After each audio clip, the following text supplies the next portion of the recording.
Yes, mambo vipi mtazamaji wa Kasako Media? Tumeona kwenye mitandao ya kijamii video ikisambaa ya Mama Amina, na tunajua kabisa ni moja kati ya mwanamuziki ambaye amefanya vizuri hivi karibuni, na tunafahamu zaidi baada tu ya kuachana na producer wake. Tumeona akiwepo kwenye stendi za mabasi hasa Kimara, Mbezi na vitu vingine vingi. Lakini video ambayo imechukua hisia za watu wengi, hasa wasanii mbalimbali, tu wakubwa katika taasisi za muziki, lakini kuonekana Mama Amina akitaniwa utani ambao sio mzuri, hasa yule ni mtoto wa kike, anapitia changamoto nyingi, na ule ni usiku, na watu ambao walikuwa wanamtania ni jinsia ya kiume. Lakini pia moja kati ya alioguswa sana ni kuhusiana na hilo swala la Mama Amina ni Zamaradi Mketema. Ni moja kati ya mtu ambaye watu wengi wanamtazama kwa jicho la pili au la tatu. Ni moja kati ya mtu ambaye amefanya vizuri katika tasnia hizi za muziki, anafahamu namna ambavyo watu mbalimbali wakiwa wanafanikiwa. Lakini pia tunafahamu kwamba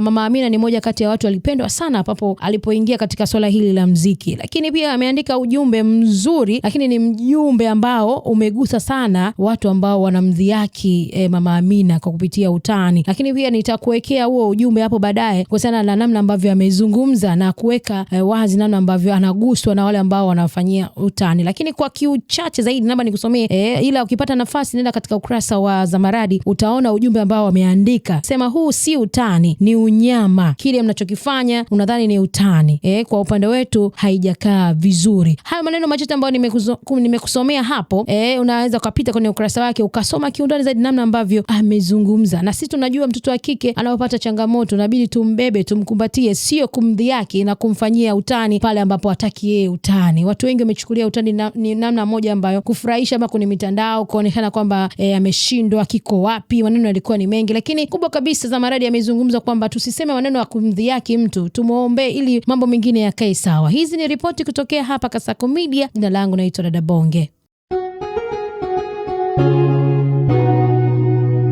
Kasako Media, tunaangazia maisha, tunaandika kesho.